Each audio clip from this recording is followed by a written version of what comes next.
பண்ணாங்களோ, உண்மையான விசுவாசத்துல பண்ணாங்களோ, பணம் வாங்கிட்டு பண்ணாங்களோ, அது கடவுளுக்குதான் வெளிச்சம். வர சொல்லுங்க பாக்கலாம். இப்போ யாரோ ஒரு 10 பேர் சொல்லட்டும், இந்த அம்மா எங்களுக்கு பிடிச்சிருக்கு வரட்டும். இன்னைய வரைக்கும் ஒரு யாருமே போய் பார்க்கவே இல்லைங்க அந்த அம்மா முகத்தை. அப்படி என்னங்க வியாதி? அப்ப உனக்கு மட்டும் ஒட்டிக்காதா வியாதி? கிட்னி இல்லைன்னு சொல்லிட்டா எங்களுடைய கிட்னியை ஒரு கிட்னியை கொடுத்துருப்போம்.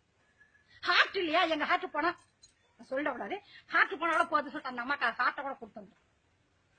எந்த ஒரு லீடருக்குமே இந்த மாதிரியான சாவு சத்தியமா வரவே கூடாதுங்க. இன்னைக்கு எத்தனை கோவில் கும்பாபிஷேகம் அந்த அம்மா வந்து பண்ணிருக்காங்க. எவ்வளவு கோவிலுக்கு, பெரிய பெரிய கோயில இருக்க உபரி வருமானத்தை எல்லாம் எடுத்து சின்ன சின்ன கோயிலுக்கு எல்லாம் அந்த அம்மா கொடுத்துருக்காங்க. எவ்வளவு நல்லது தெரியுமா பண்ணிருக்காங்க. மனசாட்சி இருக்க வேணா? நீ தப்பே பண்ணல, ஒத்துக்கிறப்பா, நீ நல்லவங்க.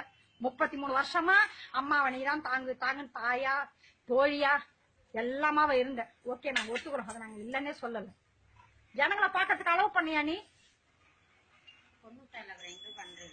ஐயோ ஐயோ ஐயோ வயிறு சத்தியமா எவ்வளவு காலத்து நாங்க தீபாவளி கொண்டாடலங்க, பொங்கல் செய்யல, வருஷப்பிறப்பு கொண்டாடல, கார்த்திகை தீபம் வீட்டுல விளக்கத்தலங்க. விட்டு வேலை அத்தனை பேர் மூஞ்சியை கிழிக்கிறாங்கல்ல, எல்லாரும் கிழிக்கிறாங்கல்ல, அது உனக்கு தெரியாது? ஒத்துராட்டி சொல்லல. அப்படி என்ன இந்த பதவி கேக்குது உனக்கு? அந்த பன்னீர்செல்வம் பாவம் இருந்தாலும் ஒழுங்கா அந்த அம்மா இருந்தப்பல அவர் தானே கை காட்டிட்டு போனாங்க.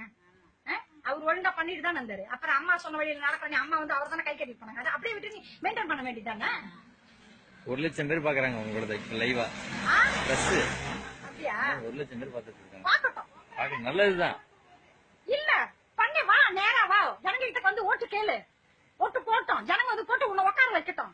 நம்மளா வந்து கிரீடத்தை தூக்கி தலையில வச்சு கூடாது, பொது ஜனங்க தூக்கி தலையில வைக்கணும். அம்மாக்கு வச்சாங்க பாத்தீங்களா, எம்ஜிஆருக்கு வச்சாங்க பாத்தீங்களா, அந்த மாதிரி வைக்கணும். வரணும். 1.5 கோடி தொண்டர்களும் சொல்றாங்கன்னு நீ சொல்றல்ல, 1.5 கோடி தொண்டர் வேணும். ஒரு 10 பேர், ஒரு 50 பேர், ஒரு 500 பேர் சொல்லட்டும். கூலிக்கு மாரடிக்கிறவங்க, பைசா காசப்பட்டவங்க, உயிருக்கு பாதிக்கப்பட்டவங்க வந்து சொல்வாங்க. எவ்வளவு வயிறு எரி தெரியுமாங்க? தப்பே பண்ணலாமா? நீங்க நல்லவங்க தான், நாங்க இல்லன்னே சொல்லல. ஃப்ரெண்டா இருந்தீங்க 33 வருஷமா, இந்த கட்சி அழிஞ்சிடக்கூடாது அப்படின்னு நீங்க தான் தாங்கி வச்சுக்கிட்டு நாங்க ஒத்துக்கிறோம். இன்னைய வரைக்கும் அவங்க எப்படி செத்தாங்க தெரியுமா?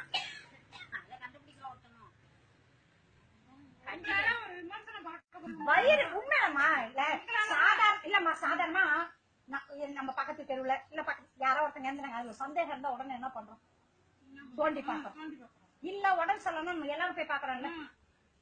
எத்தனை பேருக்கு உடம்பு சொல்லணும் ஆஸ்பத்திரியில சேர்த்து வச்சுனாங்க. ஒண்ணுல கலைஞர் ஐயாவுக்கு உடம்பு சரியில்லை, அவர் வந்து டிஃபன் சாப்பிடறத காட்டுறாங்க, டிவி பாக்குறத எல்லாமே பண்றாங்கல்ல. இது மட்டும் ஏன் யாருமே நீங்க காட்டவே இல்லை? அதெல்லாம் காட்ட வேண்டியது தானே? அதெல்லாம் கூட விட்டுடுங்கம்மா.